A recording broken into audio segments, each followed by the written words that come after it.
세 번째 시간에서는 세계를 바꾸기 위해서 바로 지금 자신들이 살고 있는 지금 이곳의 일상, 거기서부터 시작한 일상의 혁명에 대해서 이야기를 좀 해보려고 합니다. 정확히는 일상의 혁명이라고 제가 제목을 붙여놨는데요. 이게 무슨 소리인지는 이제 좀 이따 보시면 알 것 같고요. 아무튼 오늘은 일상의 혁명을 68혁명의 페미니즘과 함께 다루어 보겠습니다. 그러면은 이제 지금부터 시작을 해볼게요.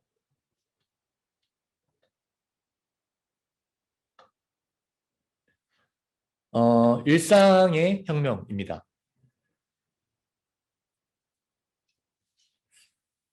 68혁명의 시작을 사실은 되게 사람들이 여러 가지를 이야기를 해요. 왜냐면 이제 이 움직임 자체가 워낙에 광범위하고 그 다발적으로 일어나는 거기 때문에 어떤 사람은 여기서 시작점을 잡아야 된다. 또 어떤 사람은 여기서 시작점을 잡아야 된다.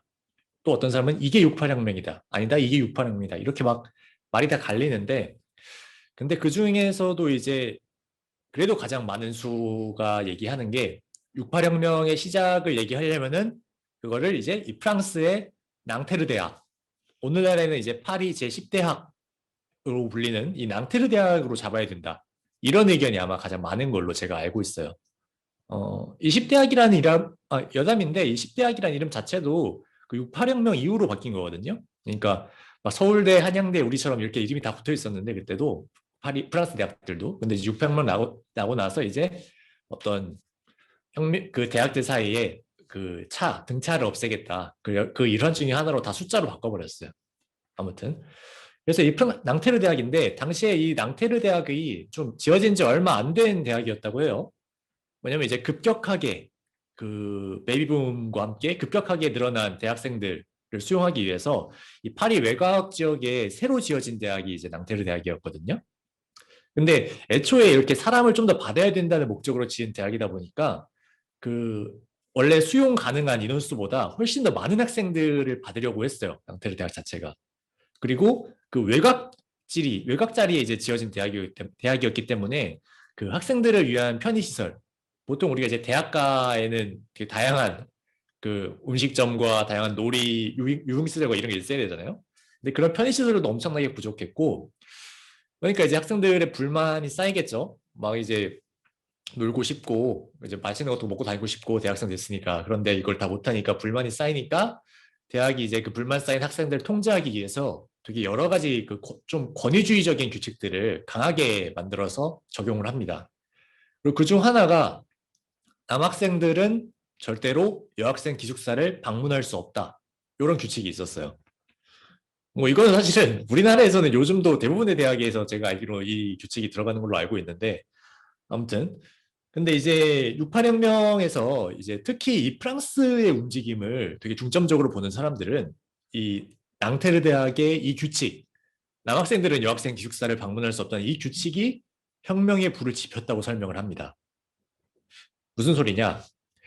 1968년 1월에 그 당시 프랑스 정부의 프랑스 체육 청소년부 장관 이런 직위가 있대요. 라는 프랑스와 미소프라고 하는 사람이 이 낭테르 대학의 수영장 완공식에 참석하기 위해서 대학을 방문을 합니다.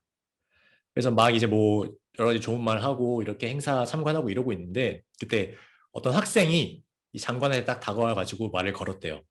그 학생의 이름이 지금 여기 나와 있는 사진에 다니엘 콩방디라고 하는 사람입니다. 그래서 이 사람이 무슨 말을 했냐면은 딱 목소리를 딱 깔고서 장관님, 제가 청년 문제에 대해서 당신이 낸 보고서를 읽었습니다. 근데 그 보고서가 자그마치 600쪽이나 되는데 600쪽짜리 보고서에 청년의 섹슈얼리티에 대한 문제에 대한 내용은 한 줄도 없었습니다. 왜 당신은 이제 청년부 장관이면서 청년의 섹슈얼리티에 대해서는 전혀 다루지 않습니까? 이렇게 딱 물어봤다는 거예요. 그 앞선 아까 말씀드렸던 그 기숙사 규칙과 연관된 질문이었던 거죠. 그러니까 장관이 뭐라고 얘기했냐면은 저기 수영장에 들어와가지고 머리나 좀 식혀라 이렇게 얘기를 했대요. 물론 이제 장관한테 이렇게 얘기를 하고 나서 냉대를 받은 콩방디지만 이 다니엘 콩방디하고 그의 동료들은 거기서 멈추지 않고 본격적으로 오히려 움직이기 시작합니다. 그러니까 시위를 벌이고 뭐 그 기숙사 규칙뿐만 아니라 전반적인 그 억압적인 당시 학교의 규칙들에 대해서 시위를 벌이고 토론회를 개최하고 그러다 보니까 점점 더 동시다발적으로 더 많은 주제들을 다루게 돼요. 그러니까 불만을 말해보자 하고 사람들이 모이니까 그냥 처음 기숙사 규칙만 가지고 얘기하는 게 아니라 훨씬 더 다양한 것들을 얘기하게 되는 거죠. 그래서 대학의 고루한 기숙사 규칙은 물론 저기 지구 반대편 베트남에서 벌어지고 있는 베트남 전쟁에 대한 어떤 반전 운동 이런 것도 얘기하고 실천으로 옮기게 되고 또 프랑스 정부와 그 당시 추진하고 있었던 그리고 사실은 오늘날에 이르러서는 거의 전 세계적으로 추진되고 있는 대학교의 산업화, 기업화 그 기업의 어떤 인재를 제공하기 위한 기반으로서의 어떤 대학 산업화에 대해서 저항을 하게 되는 거죠. 그래서 이게 급격히 운동이 불기 시작하더니 아까 1월에 그 장관이 왔다 그랬잖아요. 그래서 두 달이 지나서 거의 세 달이네요. 3월 22일쯤 되니까 이 다니엘 콩방디를 중심으로 한 학생 그룹이 낭테르 대학의 행정 건물을 점거를 합니다. 딱 점거를 하고서 이들의 강령을 내세우는데 그 강령이 뭐냐면은 모든 억압에 대하여 저항하라. 이 딱 강령을 내세우고 그 저항 운동을 하기 시작해요. 그래서 이 조직의 특징은 이 강령에 걸맞게도 따로 학생 지도부가 없고 이 운동의 지도부가 따로 없고 그 누구나 자유롭게 발언할 수 있다. 요걸 이제 운동의 메커니즘으로 갖고 가는 거죠. 그래서 이 콩방디가 이렇게 나오니까 콩방디 학생 그룹이 이렇게 나오니까 이 학교 당국이랑 프랑스 정부가 굉장히 민감하게 반응을 했어요. 그래서 처음에는 이제 낭테르 대학을 폐쇄하겠다. 그렇게 얘기했다가 그 다음에는 파리에 있는 모든 대학교들을 다 폐쇄하겠다. 이렇게 하면서 무장경찰들을 투입을 합니다. 근데 이제 결과적으로는 이게 실책이 됐던 거죠. 바로 이 대응 때문에 이 무장경찰까지 투입하고 모든 대학을 폐쇄한다는 이 강경한 대응 때문에 결정적으로 사실은 시위가 확산이 되어버려요. 그러니까 이 콩번디와 친구들이 그 낭테르 대학을 점거했을 때만 해도 학생 그룹이 수백 명 정도였거든요. 근데 이렇게 경찰의 과잉진압으로 나오니까 이게 수천 명으로 불어나더니 다시 그 다음에는 프랑스 전역에 나라 전체의 대학생들이 호응하면서 수십만 명으로 불어납니다.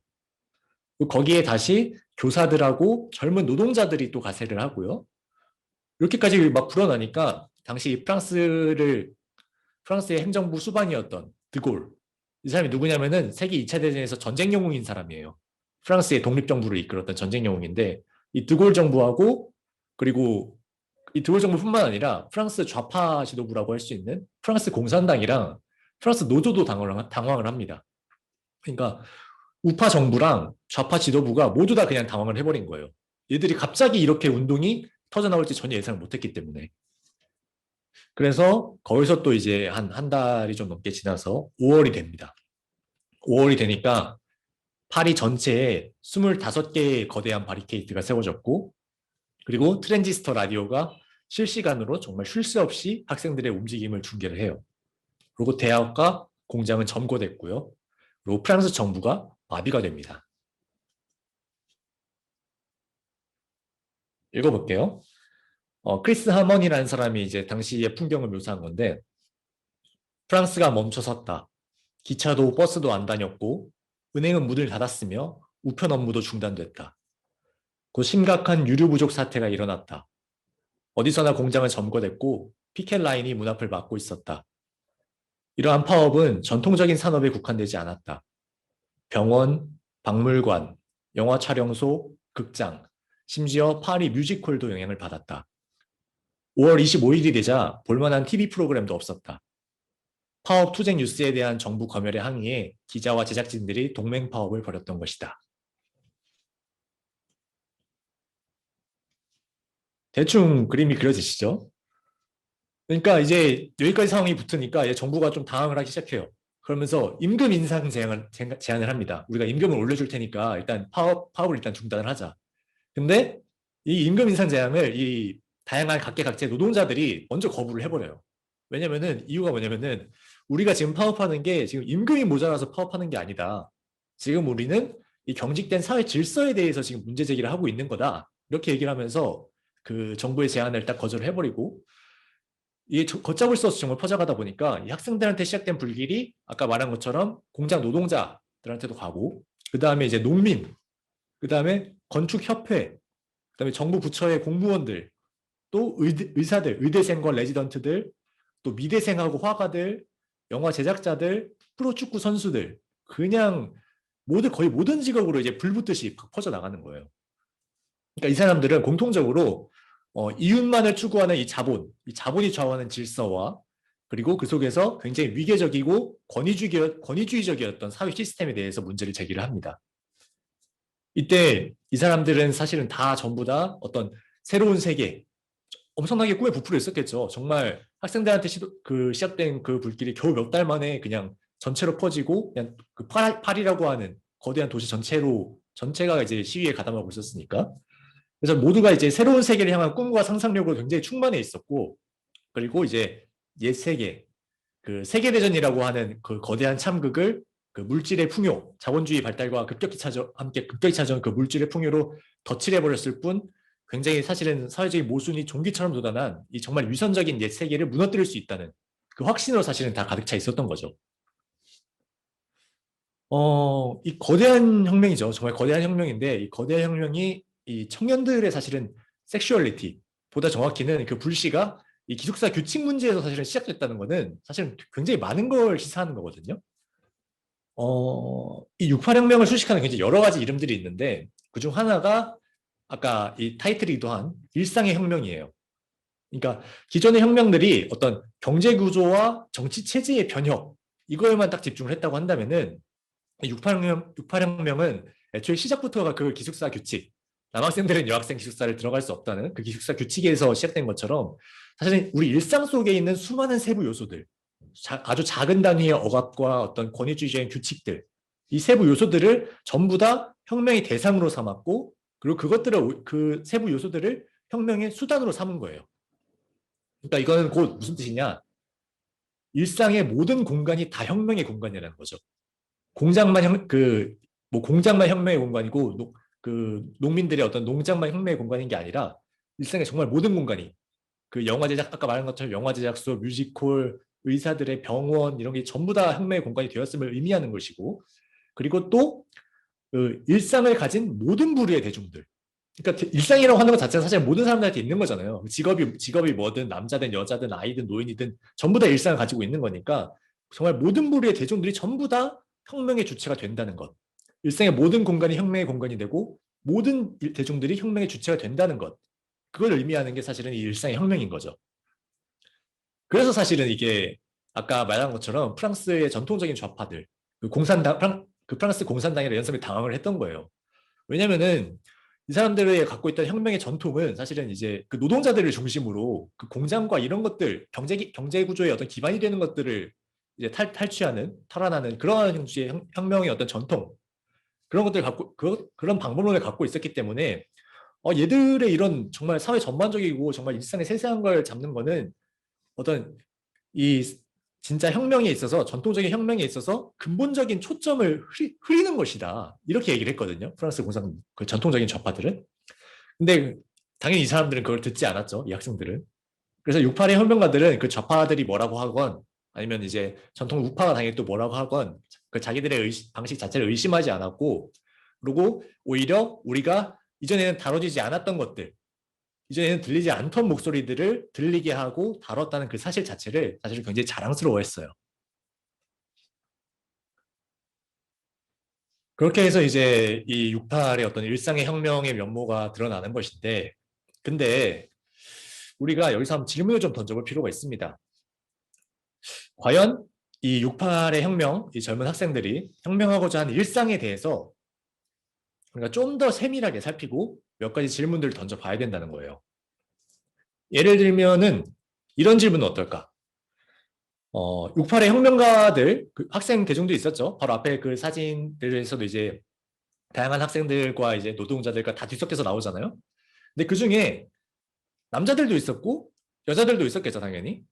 근데 이 남자들과 여자들이 어떤 공통적으로 함께 일상이라고 하는 단어를 같이 입에 담았을 때 그 양쪽이 말하는 일상이라고 하는 게 과연 같은 것을 가리키고 있었을 것인가?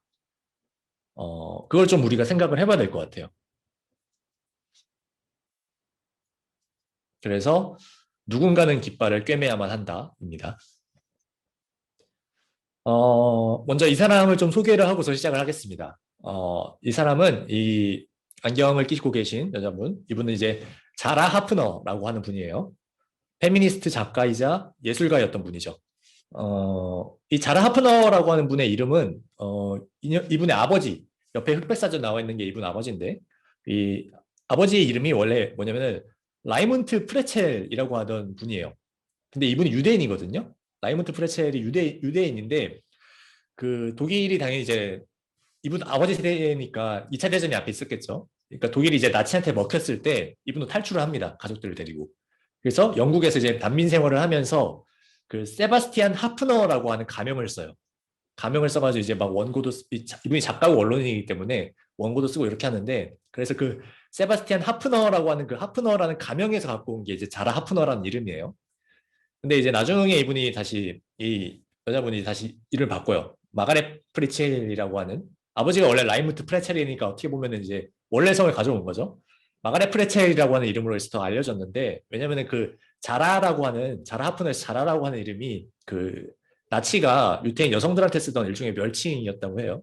그래서 이제 자라 하프너라고도 하고 라이문트 프레첼이라고, 아니 마가렛 프레첼이라고도 하는 이러한 이제 페미니스트 작가 예술가이십니다. 근데 이제 이분이 68혁명 당시에는 28살이었어요. 28살의 자라 하프너가 이제 당시에 독일 베를린 예술대학에서 미술을 공부하던 대학생이었어요. 그러니까 영국에서 다시 졸업한 거죠. 나치가 물러나고 나서. 그래서 독일 베를린 예술대학에서 미술을 공부하고 있었는데, 일단은 그 베를린에 여성행동해방위원회라고 하는 곳에 소속이 되어 있었고, 또 한편으로는 그 독일에서 일어난 68혁명의 핵심 단체였던 독일 사회주의 학생연합. 지금 단체 이름이 많이 나오는데 이거 사실 이거는 막 기억하실 필요는 없어요. 독일 SDS라고 하는 그 학생운동 단체에도 속해 있었어요. 그러니까 여성행동해방위원회, 여성 단체에도 속해 있었고 그 학생 단체에도 같이 속해 있었던 거죠. 근데 동시에 이분이 당시 28살이었음에도 불구하고 9살 배기 아들을 그때 혼자 키우는 이제 그 혼자 키우는 어머니이기도 했던 거예요. 근데 이제 이런 하프너가 그 당시 독일 학생 단체가 주도했던 그 대규모 반전 운동, 그 국제 베트남전에 대한 그 대규모 반전 운동 앞에서도 몇 번 얘기를 했는데, 국제 베트남 회의의 시위에 참석할 수 있었던 유일한 이유가 뭐냐면은 그게 이 행사에 맞춰가지고 당시 처음으로 아이돌 보기 캠페인이 조직이 됐대요. 시위를 나가는 여성 시위자들 위해서 대신 아이를 봐주는 그 캠페인이 그때 처음으로 조직이 됐던 거예요. 68에서. 그래서 거기에 그 9살 배기 아들을 맡길 수 있었기 때문에 이 자라 하프너가 그 시위에 참석할 수 있었다. 그게 내가 그 시위에 나갈 수 있었던 유일한 이유다. 이렇게 얘기를 하는 거예요. 그러니까 오직 동료 여성들이 그 캠페인을 조직해 줬기 때문에 이 하프너는 자기의 그 저명한 언론인이자 작가였던 그 아버지 이 세바스티안 하프너하고, 그리고 또 마찬가지로 되게 유명한 시인은 에리 프리트란 사람과 이제 같이 팔짱을 끼고서 거리 시위에 나서서, 굉장히 유명한 사진이래요. 저희가 그 사진을 못 찾았는데 그 사진을 찍을 수가 있었던 거죠. 거기에 대해서 이제 이 잉그리드 기려올탄이라고 하는 이 작가가, 이 68혁명을 취재한 작가가 이렇게 쓰고 있습니다. 당시에 여성들이, 그 동료 여성들이 그 육아 캠페인을 조직하지 않았다고 한다면은 이 자라 하프너가 시위에서 아버지 세바스티안 하프너와 에리 프리트와 함께 팔을 걸고 거리로 나선 그 사진은 절대로 나올 수가 없었을 것이다. 그러면서 이제 하프너는 말했다. 저는 남자들이 깃발을 매달려고 바느질하는 것을 절대로 결코 본 적이 없습니다. 이 당시에. 근데 사실은 이 모든 시위에서, 68의 모든 시위에서 사실은 깃발이 나부끼고 있었던 거죠. 그러면 그 깃발을 누가 깨맸겠어요? 뻔한 거죠. 그래서 이렇게 얘기를 할 수 있을 것 같습니다. 일상의 변혁을 부르짖으면서 일상의 혁명을 해야 된다. 일상 자체를 바꿔야 된다. 이렇게 얘기를 하면서 거리에서 깃발을 흔드는 68의 시위대들이 있어요. 그리고 사실은 그 장면, 그 이미지, 그리고 거기서 외쳐지는 그 목소리, 사실 그것만으로도 굉장히 우리한테 뭔가 딱 쉽게 말로 하기 힘든, 뭔가 엄청난 변화가 일어나고 있구나. 변화의 기운이 일어나고 있구나. 그 정말 강렬하게 움직이고 있는 어떤 혁명의 에너지가 있구나. 이런 걸 사실 우리가 느낄 수가 있잖아요. 그 이미지와 어떤 멘트만으로도. 근데 동시에 우리가 그런 걸 느낄 때, 그런 변화, 그런 어떤 감흥을 느낄 때 사실은 그 장면을 가능하게 한, 그 사진과 그 이미지를 가능하게 한 그 수면 아래에 있는 노고들. 누가 저 깃발을 꿰매고 있는가? 저 강렬한 혁명의 에너지를 뿜어내면서 흔들리고 있는 저 깃발을 누가 꿰매고 있는가? 그리고 저 시위자들이 지금 거리에 나와 있는 동안에 누가 저들의 아이들을 돌보고 있는가? 이러한 질문들을 사실 망각하게 한다는 거예요. 우리가 그 이미지에 어떤 혁명의 에너지에 취해 있는 동안에 그 이미지가 나오기를 가능하게 했던 그 아래 깔려있는 것들을 사실은 우리가 잊게 된다는 거죠. 그리고 이 망각의 장이죠. 이 망각의 영역. 사실은 일상을 바꿔야 한다. 일상을 혁명해야 한다고 이렇게 말해지는 그 순간에조차 잊혀지고 있는 정말 그 망각의 영역. 정말 망각의 일상. 그러니까 말하자면 정말 진정한 일상인 거죠. 일상을 바꿔야 되는 순간에조차 잊혀지고 있는 정말 너무나 일상적이어서 일상을 바꾸자는 순간에조차 잊혀지고 있는 일상의 일상은 사실은 여전히 혁명의 도중에도 여성들의 몫이었다는 거죠. 그래서 사실은 68이 남긴 정말 여러 가지 흔적들이 있는데 그걸 제가 그루터기라고 표현을 할게요. 그 혁명의 나무들이 다 자라났다가 그 혁명이 끝난 다음에 나무들이 썰려 나간 다음에도 여전히 거대한 그루터기들이 남아 있는데 그 그루터기들을 이야기할 때도 이 페미니즘은 사실은 절대 빠질 수가 없는 영역 중에 하나인 거예요. 특히나 일상의 혁명으로서 68을 이야기할 때는 사실은 더더욱 그렇습니다. 그러니까 일상이 정치의 영역으로 들어왔죠. 68 자체가 일상의 혁명을 표방하면서 일상의 어떤 정치의 영역을 진입하는 그 순간에조차도 여전히 그 일상의 노동을 대부분 담당하고 있던 이 여성들의 목소리가 그제야 사실은 어느 정도 아주 미약하게나마 서서히 그 우리가 들을 수 있는 그 주파수에 들어오기 시작한 거예요. 그래서 여기서 한 사람을 또 더 얘기를 해야 될 것 같은데 이 자라 하프너하고 마찬가지로 그 당시 그 아까 말씀드렸던 베를린의 여성 해방 단체인 여성해방행동위원회 그리고 또 하프너와 마찬가지로 그 독일 SDS 똑같아요. 양쪽 다 여성 단체에도 속해 있고 학생 단체에도 속해 있는 거예요. 그 여성 활동가인 이 헬케 잔더라고 하는 사람이에요. 그래서 이 헬케 잔더는 하프너가 느꼈던 바로 그 문제를 좀 더 그 하프너와 다른 여성 활동가들이 계속 느끼고 있던 그 문제를 좀 더 아예 과감하게 직접적으로 이 혁명의 공론장으로 끌고 오려고 시도를 했습니다. 그게 뭐냐면은 이제 1968년 9월 13일에 그 독일 학생단체 SDS가 대의원회를 열어요. 이게 무려 23차 23번째 대의원 회의였는데 그 회의의 둘째 날에 이 하프너가 연단으로 올라옵니다. 하프너가 아니죠. 헬케 잔더가 연단으로 올라와요. 그래서 이 잔더는 당시 이제 21살이었거든요. 그리고 이 사람도 이제 아이가 둘이나 있었어요. 아이가 둘이나 있었고, 그리고 이제 베를린 영화 아카데미에서 공부를 하던 사람이었는데, 그러니까 영화 아카데미 학생이자 두 아이의 어머니이자, 그리고 혁명가이고 여성으로서, 그리고 어머니로서, 그러니까 여성이자 어머니로서 내가 지금 이 혁명에 들어와서 활동하고 있는데, 그것이 나에게 이 혁명이 주는 위화감, 이 혁명이 어머니자 여성으로서 내가 이 혁명에서 느끼고 있던 어떤 문제점들, 이것들을 제기를 합니다. 그래서 어떤 것들을 얘기하냐면은 지금 이 학생단체인 독일 SDS가 구조적으로 봤을 때 완전히 그 수뇌부가 남자들이 장악하고 있는 조직이고, 그리고 이건 사실은 어느 정도는 내가 이해하겠다. 어쩔 수가 없다. 왜냐면 지금 사회 자체가 사실은 남성 중심적이기 때문에 그 자체는 이해하겠는데, 근데 우리가 지금 당장이라도 앞으로라도 이걸 바꿔 나가야 한다. 왜냐면 우리가 지금 일상을 바꾸자고 하고 사회를 바꾸자고 하고 있으니까 그렇게 바꾸자고 하는 조직이니까 여기서부터라도 사실은 우리가 바꿔나가야지 남성 중심적인 이 사회 전체를 바꿀 수가 있다. 이걸 이렇게 지적을 해요. 그리고 또 이 SDS가 지금 어떤 운동을 하고 있는 방식, 어떤 혁명을 하는 방식이 어떤 사회적인 삶과 그러니까 공적인 삶이죠. 사회를 바꾸자는 어떤 공적인 사람으로서의 삶과 그리고 우리 어떤 개인적인 삶의 영역들, 그것들의 분리를 사실은 재생산하고 있다. 일상을 바꾸자고 하면서도 우리의 일상의 어떤 문제들을 건드리지 않고 있다. 특히 특히 아이가 있는 어머니들이 혁명에 참석하기가 너무나 힘들다. 이런 것들을 얘기하고 있는 거죠. 그리고 또 더하여 이 SDS가 지금 여자들이 연설을 하거나 토론회에서 어떤 발표하는 것, 뭐 그것까지는 허락을 해주는데 정말 그걸 허락하는 거지 그 이상으로 어떤 혁명에 참여하는 것을 인정하지 않는다. 이게 지금 그러니까 설사 토론회에서 우리가 여자들이 발표를 하더라도 이걸 어떤 진지한 안건으로 여기는 게 아니라 그냥 얘기하는구나 이렇게 넘기고 토론의 대상으로 안녕이고 그냥 발언이 끝나면은 마치 없었던 것처럼 이렇게 여기고 있다는 이런 문제점들이 있다. 이렇게 하나하나 정말 구체적이고 세부적으로 지적을 한 거예요. 근데 기가 막힌 거는 이 다음이에요. 이렇게 잔더가 이렇게 일종의 고발을 한 거죠. 고발을 한 다음에 이 SDS 대의원회가 정말 놀라운 반응을 보이거든요. 뭐냐면은 정말 어떤 부조리극이라고 하죠. 이 어떤 예술 작품처럼 헬케 잔더의 이 고발을 정말 그대로 증명하듯이 어떤 되게 메타적인 예술처럼 이 잔더가 딱 말이 끝내자마자 단 하나의 논평도 안 하고 추가적인 토론도 없이 회의를 그냥 다음 순서로 넘겨버려요. 그러니까 잔더가 바로 지금 이 여자들의 어떤 목소리가 그런 식으로 어떤 발표만 되지 묻히고 있다고 얘기를 했는데 바로 그 직후에 정말 그걸 증명이라도 하는 것처럼 그렇게 딱 그대로 실천해버린 거예요. 그러니까 이 내부에 이 지금 대의원회가 이루어지고 있는 공간 내부에 정말 갑자기 기이한 기묘한 침묵이 딱 깔리는 거죠.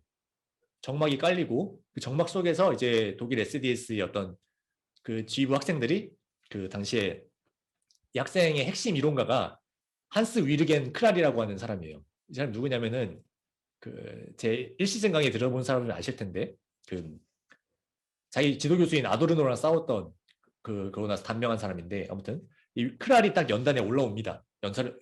그 다음 연설을 하기 위해서. 그리고 올라와가지고 막 이제 자기 어떤 이 중심적인 이론들과 이런 걸 얘기하기 위해서 딱 입을 열었는데 딱 그 순간에 어떤 여성 청중 중에 하나가 정말 찢어질 듯한 비명을 지르면서 그 비명이 회의장 자체를 뒤흔들어요. 그 비명과 함께 이렇게 외치는 거죠. 이 반혁명주의자들, 이 적대 계급의 끈앞을 이렇게 비명을 지르면서 6개의 토마토가 연달아 연단으로 날아옵니다. 그리고 그 토마토 중에 하나가 크랄의 어깨를 맞춰요. 이게 68 혁명에서 이 프랑스 68의 어떤 프랑스 움직임에서 정말 중요한 기점 중에 하나인 소위 토마토 투척 사태라고 한대요. 이 토마토 사건을 그래서 계기를 해가지고 이 68 혁명 내부, 이 혁명을 일으키고 있는 학생 운동가들 내부에서 그 여성 반란자들의 움직임이 새로 조직되기 시작해요. 그러니까 이 사람들은 이 새로운 여성 반란자들은 소위 공적이고 정치적인 영역에서의 혁명뿐만 아니라 지금껏 여성들이 관리해온 어떤 일상과 사적인 생활 영역 그리고 가족이나 성별 관계에서의 권력 구조와 위계제 이런 것들을 타파해야 한다 하면서 이런 것들을 더 본격적으로 지적하기 시작합니다. 그런 면에서 봤을 때 우리가 사실 68혁명을 일상의 혁명으로 이야기한다고 할 때 이 여성 반란자들하고 이들이 주도한 페미니즘의 역할을 사실은 굉장히 강조해서 볼 필요가 있는 거죠. 어떤 면에서 정말 진정한 일상의 혁명을 나온 거니까. 그래서 잠깐 여기서 이제 쉬어가는 차원에서 잠깐 볼 게 있는데 이 헬케 잔더가 이 68혁명 이후에도 1960년대부터 이 80년대에 이르는 기간 동안 정말 이 사람이 이제 독일 베를린 영화 아카데미 소속이었다고 했잖아요. 그래서 독일 페미니스트 영화의 어떤 대표자, 거장으로 자리를 잡습니다. 그래서 훗날 독일 최초의 여성 영화제를 조직했고 그리고 이제 페미니스트 영화 잡지인 여성과 영화라고 하는 잡지를 창간하는 등의 되게 많은 업적을 남겼는데 이분의 단편 영화를 하나 보려고 해요. 10분 정도밖에 안 되는 단편 영화인데 어, 무려 대사가 거의 없어요. 그래서 제가 이 강의 준비하기 정말 어려웠던 게 영상 자료가 정말 거의 없거든요. 이 당시 이 68 당시 페미니즘에 관련해서 잘 구하기가 너무 힘들어요. 이게 뭐 외부 해외에는 있을지 모르겠는데 제가 한국인으로서 구글 번역기를 돌려가면서 찾기가 너무 힘들더라고요. 그중에 이제 찾으면 몇 안 되는 자료인데 이분의 이제 80년대에 나온 단편인 제목은 이제 시계 및 순찰 서비스 보고서래요. 이것도 번역기를 돌린 거예요. 시계 및 순찰 서비스 보고서인데 한번 보시면은 어떤 느낌인지 좀 아실 수 있을 것 같아요. 한번 여기서 10분짜리 영화 하나 보고서 다음 얘기로 넘어가겠습니다. 혹시 보셨는지 알아채셨는지 모르겠는데 이게 마지막에 그 크레인 꼭대기 올라갔을 때 원경에서 크레인을 보여주잖아요. 근데 그 크레인 모양이 이렇게 각도를 이렇게 뒤틀면서 하는 크레인 모양이 그 시계바늘처럼 보여요. 그러니까 이게 이제 아이 둘 데리고서 이제 엄마가 그 크레인 꼭대기 같은 정말 위태위태한 자리에서 이제 끊임없이 돌아가는 시계, 일상 속에서 어떤 겪는 어떤 어려움, 고통, 그리고 위기 이런 것들을 이제 다룬다고 저는 해석을 했습니다. 정확히는 모르겠는데 저는 일단 그렇게 해석을 했어요. 네, 일단 넘어갈게요. 그래서 이제 앞에서 한 이야기들을 좀 요약을 해보면은 68혁명은 어떤 일상의 일상의 어떤 다양한 문제들을 이제 문제 삼으면서 일어난 일상의 혁명임에도 불구하고 그 순간에조차 다뤄지지 않는 정말 세세한 것들, 어떤 바느질이라던가 육아라던가 이런 부분에 대해서는 여전히 말이 안 되고 있었고 그런 일상의 영역이라고 할 수 있는 그 심층부는 여전히 여성들이 관리를 하고 있었고 그리고 여자들이 이제 거기에 대해서 문제 제기를 하면서 비로소 사실은 정말로 68혁명이 일상의 문제를 다뤘다라고 얘기할 수 있다는 거죠.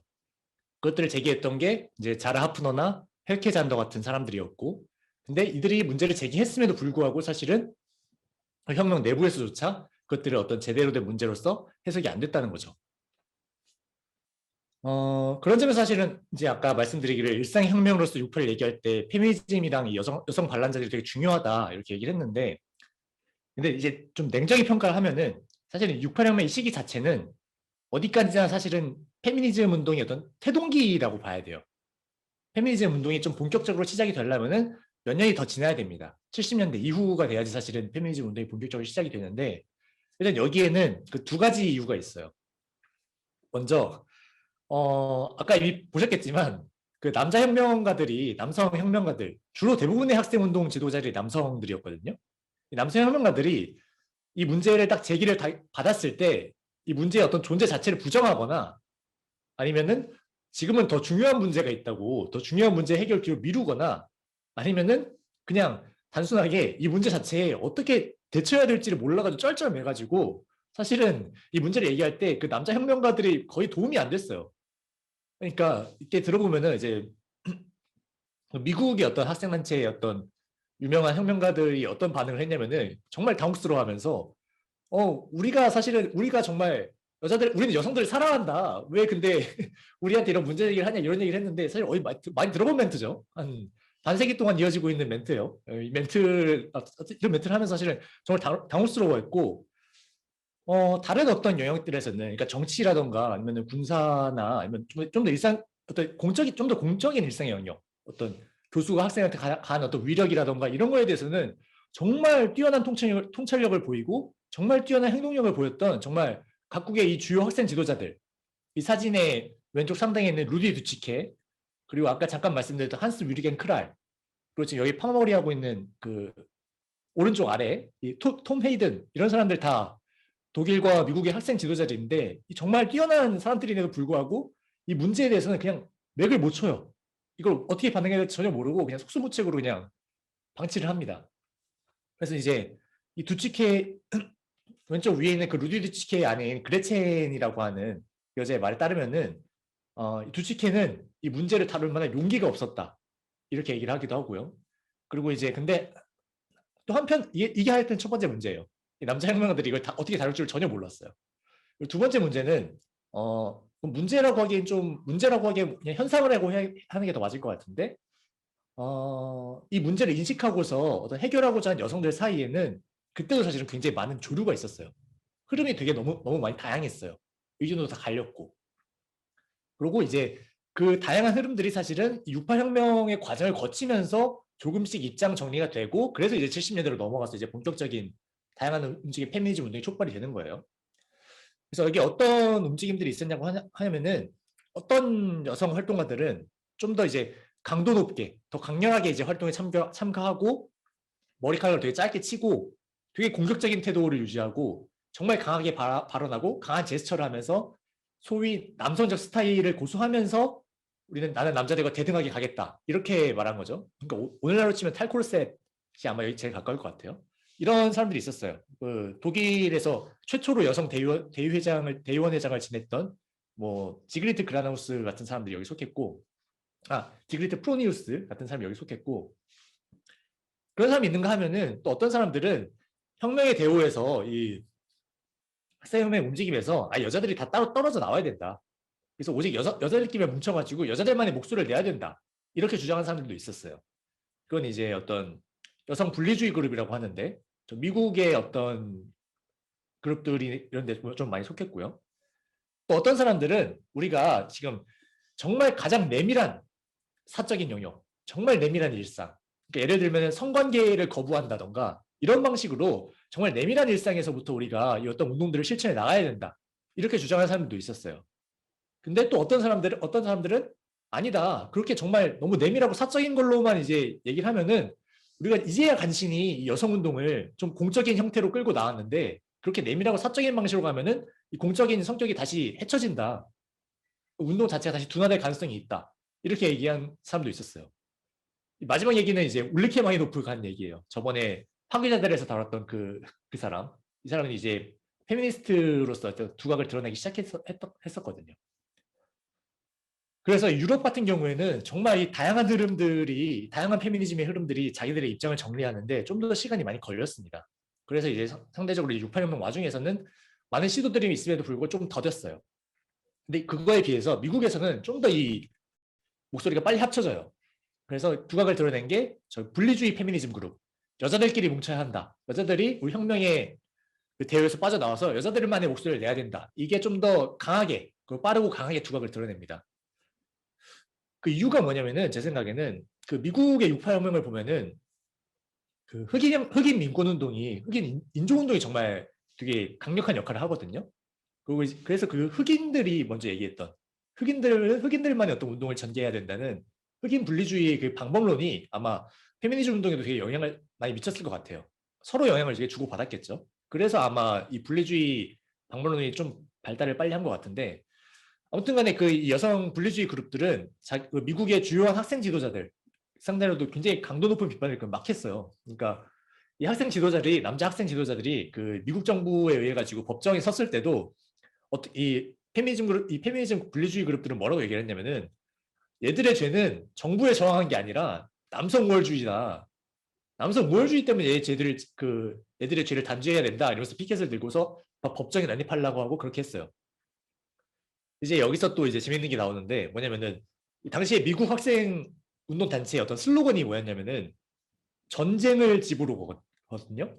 이게 뭐냐면은 그 베트남 전쟁에 반대하는 거예요. 그러니까 베트남 전쟁 그만두고 그 전쟁에 희생당하고 있는 그 사람들도 집으로 보내주고 베트남 사람들도 자기네 집으로 보내주고 우리들도 집으로 돌아와야 된다. 그래서 이제 전쟁을 집으로라고 하는 뜻이었는데 그리고 한편으로는 이제 미국 국내에서도 저거에 반대하는 반전 운동을 시작해야 된다. 우리들의 전쟁을 여기서 시작해야 된다. 그래서 이제 전쟁을 집으로라고 하는 거였는데 근데 이거를 이제 그 분리주의 페미니즘 그룹이 그대로 갖고 와가지고 전쟁을 집으로 그러니까 지금 이 전쟁을 가정으로 가지고 와야 된다. 가정의 일상으로 갖고 와서 우리가 전쟁을 해야 된다. 이렇게 메시지를 재점유해 다시 점거해 버려요.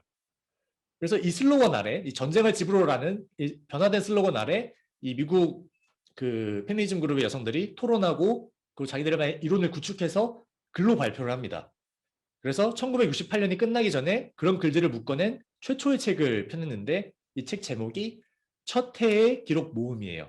이걸 주도한 게 지금 이 이미지에 나와 있는 것 중에 메어리 킹과 이 캐시 헤이든 이런 사람들이 이제 그 운동을 주도한 거예요. 근데 그 책을 보면은 정말 그 책에 여러 가지 글들이 실려 있는데 그 글들이 실린 제목 중에서 우리가 정말 한 가지 우리한테 되게 낯익은 문구 하나를 발견할 수가 있어요. 그 문구가 뭐냐면은 개인적인 것이야말로 정치적인 것이다. 이거예요. 그래서 세 번째, 가장 개인적인 것이 가장 정치적인 것이다로 넘어갑니다. 이 문구가 무엇을 의미하냐면은 이거는 이제 개인적인 것, 즉 원래는 각 개인들이 그냥 알아서 처리하고 관리해야 하는 거. 그러니까 어떤 사회 공통의 논의나 사회적 차원에서 이루어지는 어떤 변혁의 대상 그런 게 아니라 개인들이 알아서 해야 되는 거. 그게 사적인 거죠. 그런 사적인 영역들 또 그 사적인 영역에 속하는 어떤 섹슈얼리티나 아니면 가사노동 등 그런 일상 영역들을 거기에 대한 인식을 바꿔야 된다. 그게 사실은 그게 개인적인 것이야말로 정치적인 것이다죠. 그러니까 사실은 이렇게 사적이고 일상의 영역들이 이 공적이라고 얘기해지는 이 공공의 어떤 사회적 장을 구성하는데 이 일상의 영역들이 사실은 되게 막대한 비중을 차지하고 있고 당연히 거기에 대한 어떤 공동의 논의와 그리고 바꾸려고 하는 시도, 즉 정치가 필요하다. 이 일상의 영역에 대해서 그냥 개인들이 알아서 해야 되는 것 이렇게 놔둘 게 아니라 오히려 그것에 대해서 공적인 논의와 정치가 필요하다. 이렇게 주장하는 슬로건인 거예요. 그래서 이 슬로건은 사실은 우리한테도 좀 익숙하죠. 그러니까 68혁명 이후에도 이 70년대를 풍미한 페미니즘의 물결 곳곳에서 동원되는 게 이 개인적인 것이야말로 정치적인 것이다라는 슬로건이에요. 근데 이 슬로건이 꼭 페미니즘만 다루는 게 아니라 또 이제 마찬가지로 이제 어떤 68의 흔적이라고 할 만한 어떤 생태주의, 에코 생태주의와 그리고 이제 다양한 공동체 운동 이런 것들을 전부 다 적용되고 아우르는데 왜냐면은 이 슬로건이 가리키는 게 좀 궁극적으로는 라이프 스타일의 혁명, 삶의 방식의 혁명을 가리키고 있기 때문에 그래요. 그러니까 68 이전까지 혁명은 혁명이라고 하면은 보통 이런 식으로 생각이 됩니다. 그러니까 첫째로 1번 혁명은 시대를 앞선 몇몇 선도자들 정말 뛰어난 시대의 해안을 가진 혁명가들이 구축한 설계 그 설계 그 약속된 미래 그 설계에 따라서 가는 게 혁명이에요. 1차적으로. 그리고 2번 이들 선도자들 혁명 전이라고 하죠. 어디서 막 야인시대 너무 옛날 드라마인가? 그런데 보면 이제 나오는 얘기예요. 혁명 전이 이런 사람들의 지휘 아래서 주로 계급이라고 불리는 집단적인 신체, 사회의 어떤 집단으로 포착되는 그런 신체들이 이뤄내는 게 혁명이에요. 그러니까 어떤 그 혁명 앞서가는 자들이 먼저 이제 계획을 세우고 그리고 계급이라고 하는 어떤 거대한 집단이 이뤄내는 게 혁명. 이게 전통적인 혁명의 이미지거든요. 그러니까 그 가장 유명한 마르크스가 그려낸 자본주의의 파멸과 공산주의의 도래 이게 이제 그 사람이 그런 지도인 거죠. 그 사람이 어떤 준 기획인, 그 사람이 어떤 쌓은 기획인 거고, 그 기획을 따라서 노동자 계급이 움직여서 공산주의 혁명을 이뤄냈잖아요. 그러니까 이런 식의 어떤 혁명의 반문론이 원래 전통적인 혁명인 거예요. 근데 그러다 보니까 어때요? 당연히 사실은 되게 크게 보는 거시적인 지향점을 가질 수밖에 없어요. 이런 종류의 혁명은. 사회 전체를 아우르는 어떤 그 기획을 제시해야 되는 거니까. 그러고 그러다 보니까 이 거시적인 어떤 방향성에 따라서 혁명이 이루어지더라도 그 공산주의 혁명이 성공했잖아요. 그 소련에서. 이루어지더라도 사실은 아주 세밀한 일상의 영역에서는 사적인 일상 영역에서는 저 커다란 혁명의 방향성과는 좀 어긋나는 모순들이 드러나는 경우가 되게 많았어요. 그게 이건데 뭐냐면은 이게 그 당시에 이탈리아에 나왔던 어떤 소설이에요. 이제 그 조반니노 꽈레스키라고 하는 되게 제가 좋아하는 작가인데 이 작가가 쓴 소설에서 이 주인공이 러시아를 방문을 하거든요. 소련을 방문을 해요. 소련을 방문해가지고 그 풍경을 묘사하는 거예요. 읽어볼게요. 모스크바의 한산한 거리에는 남성용 작업복 위쪽 고리를 거친 여자들이 거리를 쓸고 닦고 낡아 빠진 전차를 운전하고 있었다. 새로 짓는 건물에는 때가 꼬질꼬질하게 묻은 바지 차림의 여자 인부들이 일하고 있었다. 한편 식료품점 앞에는 소박한 옷을 입은 여자들이 길게 서서 차례를 기다리며 서 있었다. 아, 이곳 여자들은 남자들과 똑같은 권리를 가지고 있을 뿐만 아니라 여자들의 권리도 그대로 갖고 있군. 그러니까 이게 무슨 뜻이냐면은 제가 설명해 드릴게요. 그 아까 말했잖아요. 그 계급이라는 거대한 집단으로 포착이 된다고. 그러니까 이 계급 안에서는 남자도 여자도 평등해요. 둘 다 똑같은 노동자 계급이야. 말로는. 그래서 이제 혁명을 이뤄냈어요. 노동자 계급의 혁명을 이뤄났는데 근데 그 말로는 이렇게 똑같으니까 이제 여자들한테 이렇게 포스터가 나오면서 여자들도 이 소비에트 연방에서 여자들도 남자들과 동등하다. 동등한 노동자들이고 이 사회 역군들이다. 이렇게 얘기를 하는데 막상 실제 일상을 뜯어보면은 여자들은 여전히 집안일을 한다는 거예요. 그러니까 동등한 권리를 가지는 남자와 동등한 권리를 갖는 어떤 노동자의 역군이면서 여자들의 권리, 이건 비꼬는 거죠. 이 주인공이. 소위 원래 여자들의 권리라고 하는 그 집안일도 똑같이 하고 있네? 바뀌는 게 없네 사실은? 이런 식으로 이제 이 주인공을 비꼬고 있는 거예요. 이게 거시적인 혁명이 이루어졌을 때, 거시적인 방향성에서 혁명이 이루어졌을 때 여전히 일상의 영역에서는 그 헤아려지지 않는 것들이 있다는 것이고 특히 여성들의 어떤 여성들이 밀접하게 관련되어 있는 일상의 문제에서 일상의 영역에서 이런 것들이 되게 방치되어 있는 경우가 많았다는 거죠. 실제로 소련에서 이건 이제 소설의 이야기지만 실제 소련에서도 이런 경우가 비일비재했다고 해요. 여전히 집안일은 여성들이 하는 거죠. 그래서 이제 68혁명은 이제 68혁명이 내부적으로도 굉장히 많은 결들이 있지만 정말 다종다양한 흐름들이지만 그래서 이제 앞선 이 전통적인 혁명들과 어떤 측면은 공유를 합니다. 어떤 측면은 겹치는 부분이 있어요. 근데 어떤 측면에서는 그렇지 않은 것들도 있습니다. 그 68혁명의 되게 주요한 지도자로 분류되는 이들, 제가 그 여러 가지 강의에서 사진을 돌려쓰고 있는 지금 그 학생 지도자들, 이 사람들은 그 옛날에 혁명이 그랬던 것처럼 어떤 약속된 미래, 어떤 미래에 대한 어떤 구상과 계획을 가지고 있었어요. 그리고 이걸로 이 방향성을 가지고 가야 된다는 게 있었어요. 이 사람들한테 여전히. 근데 동시에 이 68혁명은 그 과거의 혁명들과는 다르게 어떤 계급 같은 그런 거대한 집단적인 신체가 아니라 개인에서 시작해서 개인들의 변화를 통해서 그걸 통해서 다른 세계를 낳는 그러한 이행 전략을 가지고 있었습니다. 그러니까 혁명의 기본 단위가 계급 같은 어떤 집단적인 신체가 아니라 개인인 거예요.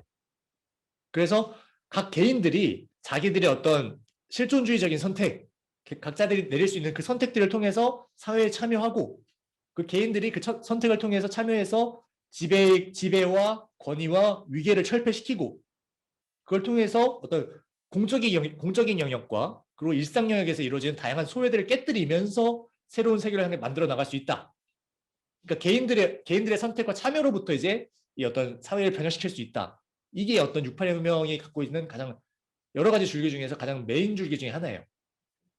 그래서 이러한 전략은 68혁명으로 하여금 어떤 하나의 거대한 목표, 거대한 통일된 목표를 향해서 모두가 한 몸이 돼서 나아가는 게 아니라 혁명의 와중에 수많은 목소리들이 각자 저마다의 영역, 어떤 사람은 일상을, 어떤 사람은 반전운동을, 어떤 사람은 또 흑인과 인종 문제를 그런 것들 저마다의 영역을 다 각자 헤집으면서 다발적으로 정말 이제 곳곳에서 터져 나오는 방식으로 이 세계를 재구축할 수 있도록 하는 어떤 그 받침돌이 되는 겁니다. 이 전략 자체가. 그래서 원래는 사적인 영역이고 거대한 혁명에서는 논의 대상 자체가 아니에요. 그런 거는 논의 대상 자체가 아닌 그 사적인 영역, 일상의 영역을 혁명의 장으로 끌어들일 수가 있었던 것이고 그래서 정치의 장으로 갖고 올 수가 있었던 거예요. 68혁명이. 그래서 이런 68혁명이 갖고 있던 차별적인 전략, 이 전략 자체가 어떤 68혁명, 이 거대한 68혁명 자체가 끝났다. 68혁명이 68년이 저물어 가면서 68혁명이 끝났다. 이런 얘기가 나올 때조차도 이 수많은 작은 흐름들은 여전히 멈추지 않고 그 잔가지로서 멈추지 않고 변화의 뿌리들로서 흩어져서 생활 방식의 혁명, 생활 양식의 혁명, 즉 삶의 양식의 혁명이라는 라이프 스타일의 혁명의 이름 아래 저마다의 다종다양한 방향으로 뻗어나갈 수 있었던 거죠.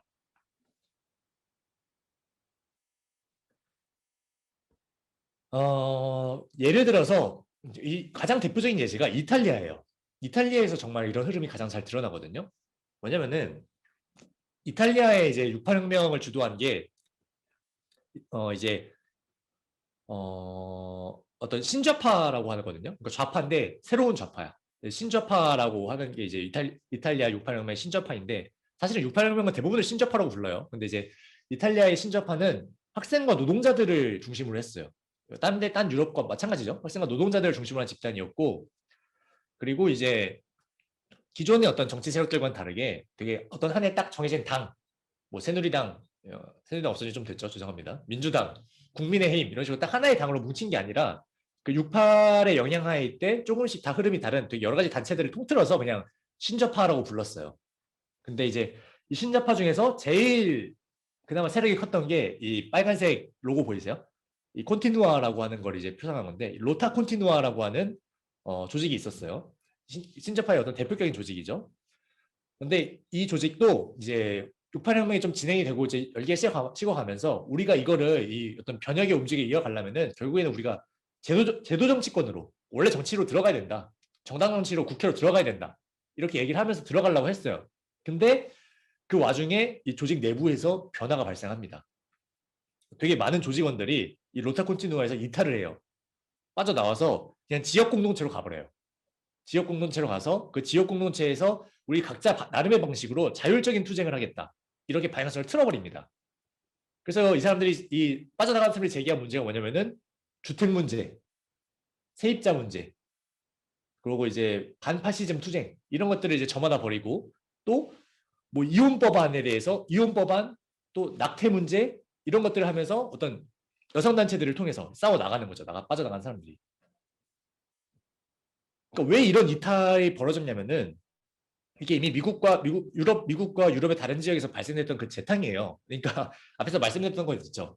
혁명을 주도하는 이 학생 지도자들, 남성 학생 지도자들은 되게 여전히 권위주의, 그렇게 권위를 타파하자고 하면서도 스스로 좀 권위주의적이었고, 그리고 되게 방법론에 있어서 일상의 영역을 사실은 되게 좀 일상을 바꾸자고 하면서도 일상을 경시하는 그런 게 있었고, 그러면서 이제 여성 회원들과 충돌을 일으켰던 거죠. 그리고 또 이제 이탈리아의 유명한 지식인인 네그리 이런 사람들은 우리가 전통적인 혁명에서 얘기해지는 그 노동자 프롤레타리아라고 하는 그 개념을 확장을 해야 된다. 공장 노동자만 뿐만이 아니라 학생, 실업자, 히피, 주부 여성들도 다 사실은 사회적 노동자로서 이 봉기하고 투쟁해야 된다. 저마다의 영역에서 이런 어떤 이론들이 겹쳐지면서 현실과 이론이 겹쳐지면서 이런 이탈자들이 발생을 합니다.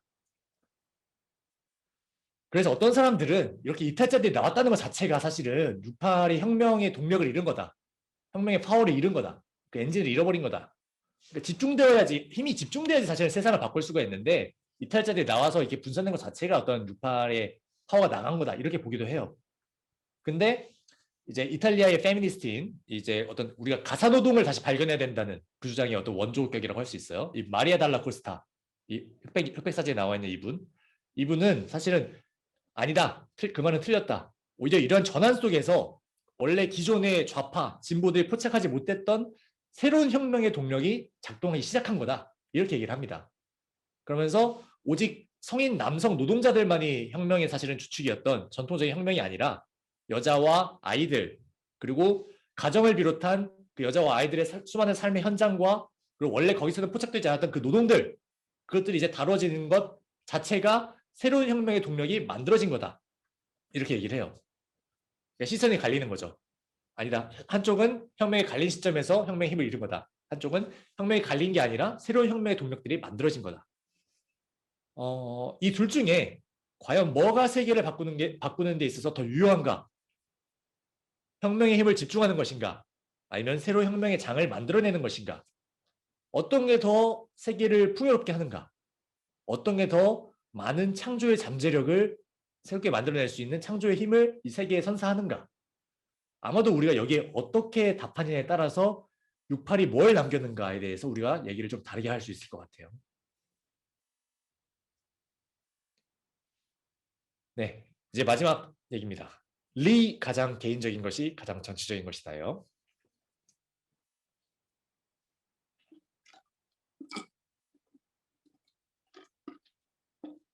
이제 우리가 68에 있어서 어떤 페미니즘과 일상의 혁명, 라이프 스타일의 혁명이라는 거에 대해 지금까지 열을 올려서 얘기를 했습니다. 근데 이제 마지막으로 한 가지 더 얘기를 해볼게요. 뭐냐면은 현대를 살아가는 우리가 반드시 짚고 넘어야 할 부분.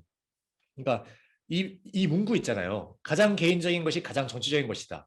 이게 68년에 나왔다고 그랬잖아요. 그래서 어떤 방식으로 이게 당시에 어떤 변혁에 영향을 미쳤는지 우리 지금까지 봤어요. 근데 이게 오늘날에도 사실은 되게 많이 쓰이잖아요. 우리 주변에서 지금도 많이 쓰잖아요. 이 문구가 오늘날에는 어떻게 쓰이고 있는가?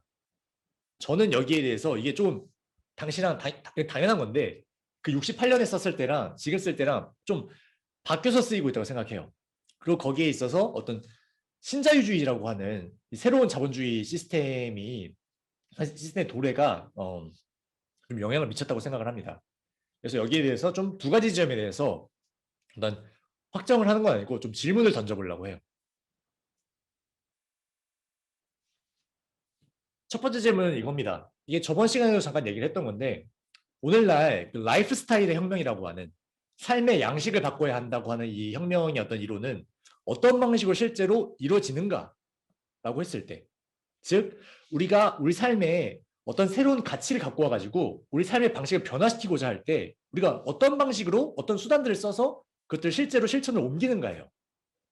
그러니까 무엇을 바꿔가지고 내 삶의 양식에 변화를 일으키려고 하는가, 실제로 어떻게 하는가 이건 거거든요. 그러니까 페미니즘, 생태주의, 뭐 그거 외에도 굉장히 여러 가지 새로운 삶의 가치들이 있겠죠. 그래서 그걸 내가 알았어요. 그걸 통해서 내 일상을 바꾸려고 해. 그때 실제로 이게 어떤 방식으로 내 일상을 들어오는가. 거기에 대해서 저는 아마도 이거는 대개는 무엇을 살 것인가의 선택으로 여전히 귀결되는 점이 있는 것 같아요. 무엇을 내가 어떤 제품을 소비할 것인가를 통해서 이러한 가치들을 내 일상을 갖고 오려고 한다는 거죠. 그러니까 예를 들면은 지금 이 사진에 박혀 있는 게 체게바라거든요. 공산주의 혁명의 아이콘이 체게바라예요. 체게바라의 어떤 정신, 자유로운 정신, 인간은 권위주의로부터 탈피해야 되고 이 자본주의가 갖고 있는 폐해에서 벗어날 수 있어야 된다. 이걸 갖고 내 삶을 갖고 오고 싶어. 내 일상에 그걸 받아들이고 싶어. 그러니까 뭐예요? 체게바라 컵이 박힌 텀블러를 사는 거예요. 그러니까 특정한 입장에 상징들이 박혀있는 상품들, 그 상품들을 구매함으로써 우리는 내 삶의 변화를 증명코자 한다. 또 이 상징이 아니더라도 뭐예요? 그런 거 있죠. 공정무역 그 마크가 박힌 그 제품들을 삼으로써 구입하는 것을 통해서 내 삶에서 어떤 변화를 이룩하고자 한다. 이런 것들이 여전히 있는 거고 사실은 우리가 대부분의 경우에는 이런 방식으로 새로운 가치들을 우리 삶을 갖고 오려고 한다는 거죠. 저는 물론 그게 그 행위 자체가 무의미하다고 얘기하는 게 아니에요. 그건 너무 지나친 폄훼죠. 그 자체 그런 시도 다 무의미하고 쓸모 없는 거야. 이건 정말 허무주의로 가는 거고 너무 지나친 폄훼라고 생각합니다. 근데 만약에 우리가 거기에만 만족한다면은 그리고 거기서 더 나아가지 않는다고 한다면은 그 실천 자체는 지금 당장 우리가 할 수 있는 것이니까 하는 거에 분명히 가치가 있는데 근데 거기서 딱 선을 긋고 그 이상을 나아가지 않는다고 한다면은 그 행위가 정말로 우리 개인들의 삶과 우리 각자의 삶과 우리의 세계에 실질적인 변화를 정말 갖고 올 수 있는가? 이거에 대해서는 좀 더 우리가 근본적인 질문을 던질 필요는 저는 분명히 있는 것 같아요. 이게 첫 번째입니다. 두 번째는 개인적인 것과 정치적인 것 이게 요즘 어떤 의미로 해석되는가를 좀 봐야 될 것 같아요. 앞서 말했던 것처럼 그 6.8 이전의 어떤 전통적인 혁명들에서는 그 개인이 집단에 비해서 좀 얕빠졌거든요. 경시가 됐어요. 그래서 혁명을 이룩하는 것은 뭐예요? 계급이라고 불리는 어떤 집단의 신체고 개인은 그 계급 속에서만 의미가 있는 거야. 원래는 이랬거든요. 그래서 거기에 대한 반동으로서 일어난 게 아니다. 가장 개인적인 것이 가장 정치적인 것이다. 이렇게 나온 거죠. 근데 오늘은 시대가 바뀌었잖아요. 오늘 사실 요즘 누가 이제 프롤레타리 혁명 이런 거 얘기합니까? 계급 이런 거 사실 잘 얘기 안 하잖아요. 그러니까 오늘날에 제일 중요한 게 뭐예요? 기본적으로 오늘날에 개인이 원래 기본이에요. 개인이 기본적으로 사회의 어떤 기본 단위입니다. 자유로운 개인으로부터 모든 게 시작하죠. 오늘날에는. 자유로운 개인이 이 자본주의 사회를 구축하는 가장 핵심적인 단위이고 다른 그 무엇보다도 개인의 권리가 가장 중요해요. 정말 존중받아야 되는 것들이죠. 그러다 보니 이렇게 어떤 개인적인 게 정말 절대적인 존중의 영역에 들어가니까 이 가장 개인적인 것이 가장 정치적인 것이다. 이게 오늘날은 어떻게 해석이 되냐면은 때때로 항상 그런 건 아닌데 때때로 어떻게 해석이 되냐면은 오직 개인적인 것이 정치를 오직 개인적인 것만이 이 세계를 구성한다. 이런 톤으로 해석되는 경우를 제가 때때로 보는 것 같아요. 그러니까 이게 무슨 뜻이냐면은 이 개인적인 것의 정치라는 게 무슨 뜻이냐? 저는 어떻게 느끼냐면은 그러니까 각 개인들이 각자가 공론장에 참여를 해서 서로 이제 충돌하고 타협하고 그러면서 어떤 세계를 구축해 나가는 정치의 과정. 이게 6.8혁명에서 처음에 이게 6.8혁명에서 얘기했을 때 개인들이 혁명의 단위가 되어야 된다 얘기했을 때 6.8혁명에서 얘기했을 때는 이거예요. 원래 지향했던 건 이거거든요. 각 개인들이 공론장에 참여를 해서 선택을 통해서 공론장에 참여해서 서로 부딪히고 타협하면서 이 세계를 만들어 나가는 이건데 근데 오늘날 개인적인 것의 정치는 오직 비타협적인 각 개인들. 그러니까 내 개인의 권리는 정말 소중한 거야. 내 권리는 존중받아야 돼. 오직 그거에 딱 들어가서 정말 절대로 타협도 없고 부딪히지도 그 충돌도 없고 그 봐주는 것도 없고 오직 맞부딪힐 뿐인 내 권리가 가장 중요하니까 이 비타협적인 각 개인들이 오직 내 입장을 어떤 방식으로 관철시킬 것인가 이거 하나만 고민하는 공공의 뭔가를 만들어 나가는 게 아니라 각 개인들이 나에게 가장 이익이 되는 이거를 어떻게 관철시킬 것인가 이것만 고민하는 이익 집단 간의 투쟁으로 나타나고 있는 게 아닌가? 그러니까 예전 같았으면은 좀 더 이건 공공의 문제다. 우리들이 다 같이 얘기해봐야 될 문제다. 같이 어떤 협의를 이끌어내야 될 문제다. 이렇게 얘기됐던 것들이 오늘날에는 이거를 어떤 방식으로 우리가 이거를 어떤 방식으로 관철시킬 것인가. 얼마나 더 많은 표를 얻어서 우리가 이 선거에 승리를 해가지고 우리의 입장을 관철시키고 저들을 눌러버릴 것인가. 이것으로만 나타나고 있는 게 아닌가? 제가 생각을 하게 되는 거예요. 그러다 보니까 모든 문제가 다 이익 집단인 거죠. 이게 공동의 문제인 건 없어요. 그냥 저마다 다 각자의 이익을 추구하는 거고 그게 당연한 거야. 자기 이익을 위해서 상대를 누르는 것 이게 기본이야. 페미니즘과 여성 문제, 이거는 여자라고 하는 이익 집단이 추구하는 거야. 군대 문제, 저건 남자라고 하는 이익 집단이 자기들의 이권을 위해서 추구하는 거니까 남자들이 알아서 할 거야. 알아서 해야 되는 거야. 남자들이 이기거나 여자들이 이기거나 이 둘 중에 하나인 거야. 이게 가는 거죠. 환경 문제도 마찬가지고 기업 문제도 마찬가지고 각자 속한 집단의 개인의 이익을 위한 투쟁으로서만 나타나고 있는 게 이 오늘날의 정치가 아닌가. 그러니까 공공의 가치에 대한 공동의 고민과 실천은 사라지고 오직 개개 집단의 이익 논리만이 힘을 겨루고 있는 게 오늘날의 정치가 아닌가. 그런 방식으로 개인적인 것이 가장 정치적인 것이다 라고 하는 말이 오늘날에는 그런 식으로 해석되고 있는 게 아닌가라고 하는 제 의심이 있는 거예요. 그래서 지금 이러한 질문들은 제가 던진 질문에 대해서 저는 의견이 다 갈릴 거라고 생각해요. 그렇다고 그 어떤 그 기시감을 느끼는 분도 있을 거고 동의하는 분도 계실 거고 아니다. 그건 좀 너무 나아간 거다. 이렇게 보시는 분도 있을 것 같은데 전 그게 당연하다고 생각해요. 제 말이 꼭 옳다고 생각하지도 않고요. 그래서 아무튼 이러한 질문들은 일상이랑 정치가 그리고 개인과 세계가 어떤 관계를 맺고 있으며 그것이 또 어떤 방식으로 포착되고 해석되는 걸 사실은 드러내기 위한 질문들이거든요. 그리고 사실은 그 의미랑 이 작동 방식으로 하는 거는 원래 딱 고정되어 있는 경우가 없어요. 시간 속에서 계속 변화해요. 68의 혁명에서 가장 개인적인 것이 가장 정치적인 것이다라고 얘기했을 때 그 의미랑 오늘날 우리가 가장 개인적인 것이 가장 정치적인 것이다 얘기했을 때 그 의미가 다른 거고 실제로 구현되고 있는 방식이 다른 거예요.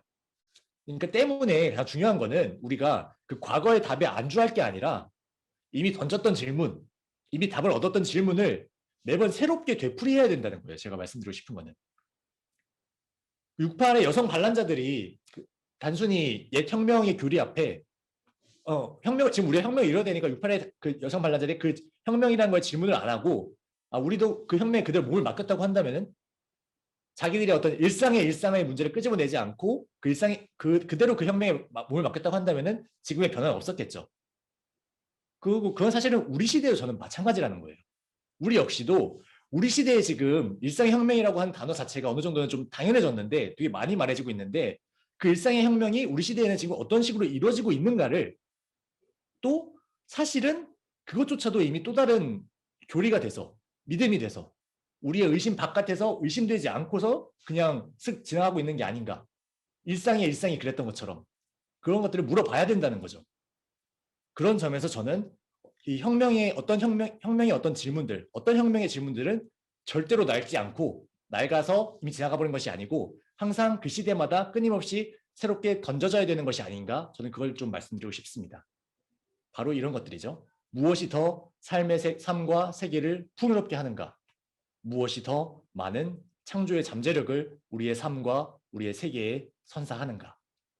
지금 이 순간에도 오늘날에도 이 질문은 또 새롭게 던져져야 된다는 거죠. 네, 오늘 강의는 여기까지입니다. 감사합니다. 개인적으로 조금 걱정이 됩니다. 오늘은 제가 얘기하다 보니까 이게 생각보다 좀 너무 많은 정보를 전달을 하려고 한 것 같아서 잘 들어갔을 때 전달이 좀 걱정이 되는데 잠시만요. 오늘도 이제 지금부터 질의응답을 이제 15분 정도 하도록 할게요. 질문 있으신 분들은 이 채팅창에 늘 하셨던 것처럼 올려주시거나 아니면은 그 말씀을 해주시면 될 것 같습니다. 그 손을 올리고 박수 표시를 해주고 말씀해 주세요. 제가 지금 사운드를 들어야 돼가지고. 네. 질문 있으신 분들 말씀해 주시면 될게요.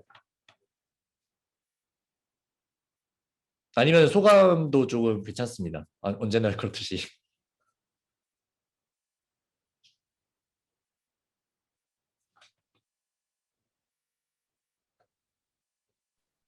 없으신가요? 강사님 논의를 듣다 보니까 가장 개인적인 것이 가장 정치적인 것이라는 이 문구가 68년에 만들어져가지고 네. 68년생이거든요. 그 54년이 네. 지난 거죠. 53년이 지난 거죠. 네. 53년이 지나서 지금 저도 그런 얘기를 되게 읽었던 옛날에 여기 문타고 와서 그때 혁명 공부할 때 읽었던 기억이 나는데 오늘 지금 강의를 계속 들으면서 듣다 보니까 68년에 개인이라고 했을 때 개인적인 것에서 가장 정치적인 거라고 했을 때 그때 개인은 어떤 면에서 그 개인이 되게 협의할 수 있는 개인의 이미지가 좀 있었던 것 같아요. 예를 들자면 아까 뭐 계속 지금 아주 뭐 프롤레타리아된 그 이전에 어떤 계급적인 투쟁이라든지 이런 혁명이라고 하는 거대적 그 이념에서 벗어나서 가장 미시적으로 각자 개인이 처한 조건에 대한 어떤 질문, 그것을 어떤 바꾸기 위한 어떤 변화시키기 위한 행위인데, 그것으로서의 가장 개인의 정신을 할 때는 되게 협의체적인 느낌이 좀 들고, 그런 면에서 협의체적인 느낌이 들어서, 근데 실제로 그 협의체에도 불구하고 그 협의는 실패했다는 측면이 저는 좀 읽혀요. 이 강의에서. 특히 그 페미니스트 여성들이 그 일상에서 막 그 정말 그 아기를 맡겨주는 캠페인이 있었기 때문에 난 여기 나올 수 있었다라고 자기 인식을 인식하는 것. 그래서 이제 그런 협의체로서의 개인으로의 등장은 협의적으로 좀 실패했다고 느껴지고, 그게 지금 2020이 정도에 와서 느껴지는 그때 개인은 어떤 되게 이익단체로서의 개인 같은 느낌이 좀 드는 거예요. 훨씬 더 지금 이제 강사님의 강의를 쭉 쫓아가다 보니까 똑같이 개인으로 불리지만 훨씬 더 이제 각각의 개인의 이익을 위해서, 제가 지금 이거 뭐 소감을 얘기하라고 하니까 하는데, 가장 어젠가 그제 그 경향신문에 보니까 지금 막 30대들 이런 사람들이 엄청 특히 대기업을 중심으로 사무직들을 중심으로 노동조합을 만든다면서요.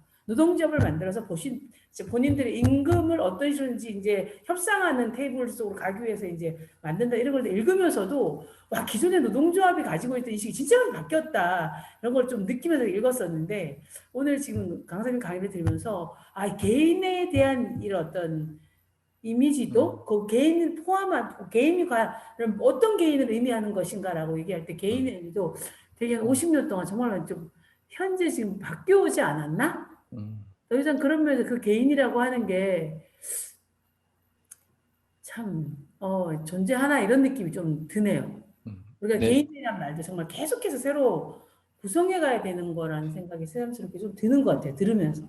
네, 저도 이제 그렇게 생각을 하고서 그렇게 말씀을 드린 게 맞고요. 그리고 이제 물론 저는 막 그렇게 생각 안 해요. 그러니까 그 68혁명의 어떤 그 혁명가들은 훨씬 더 뭐 이제 잘 뭉치는 그런 게 있었고, 어떤 협의를 이끌어내는 그게 있었고, 지금의 우리는 뭐 타락해가지고 그런 게 없다, 이런 얘기는 절대, 이런 얘기는 아니지만, 그러니까 그 지금 기린님이 말씀해 주신 것처럼 그 사람들은 어떤 그 믿음이 있었던 거죠, 기본적으로. 그러니까 협의를 할 수 있는 개인들이 어떤 함께 뜻을 모아서 협의해서 그 어떤 부딪혀 나가면서 사회를 만들어 나갈 수 있다는 믿음이 있었고, 실제로 그렇게 하려고 했는데 어긋난 거죠. 그렇게 자기들 그 얘기를 하면서도 이제 그 내부의 어떤 그 여성들의 목소리를 묻고 있었고, 여성들이 거기에 대해 저항하면서도 이제 목소리를 갈리면서 그런 모습들이 드러났고, 실제로 그렇게 된 건데, 그런 과정이 있었던 거고. 그리고 이제 근데 오늘날에는 조금 저는 개인이라는 게 어떤 건가를 그러니까 더 낫거나 그렇지 않거나를 떠나가지고, 오늘 개인이라고 하는 게 어떤 걸 뜻하는가는 확실히 좀, 그걸 어떤 걸 뜻하는 걸 봐야 된다, 이런 믿음, 이런 거에 대해서 확실히 좀 차이가 있는 게 맞는 것 같아요. 물론 저는 이제 개인의 권리를 챙기거나 이런 게 나쁘다고 얘기하는 당연히 아니에요. 개인의 권리 챙겨야죠. 그거 하려고 지금 우리 각자 투표권 챙기려고 한 게 80년부터부터 싸울 민주화의 역사고, 지금 우리가 그 지금 청년들과 수많은 소수자들이 각자의 권리를 찾기 위해서 얘기하고 있는 건데, 근데 그 문제들을 우리가 봤을 때 어떻게 바라보게 되냐는 거죠. 이것들은 사실 분명히 공공의 영역에서 다뤄져야 되는 거거든요. 우리 공동의 문제여야 돼요. 공공의 문제로서 이 사회의 공동의 문제로 다뤄져야 되는 건데, 근데 우리는 무심결에 그렇게 그 말 입으로 담는 순간에조차 무심결에 그것들을 때로 이거는 그냥 다 이익집단의 투쟁이라고 느낄 때가 저는 있는 것 같아요.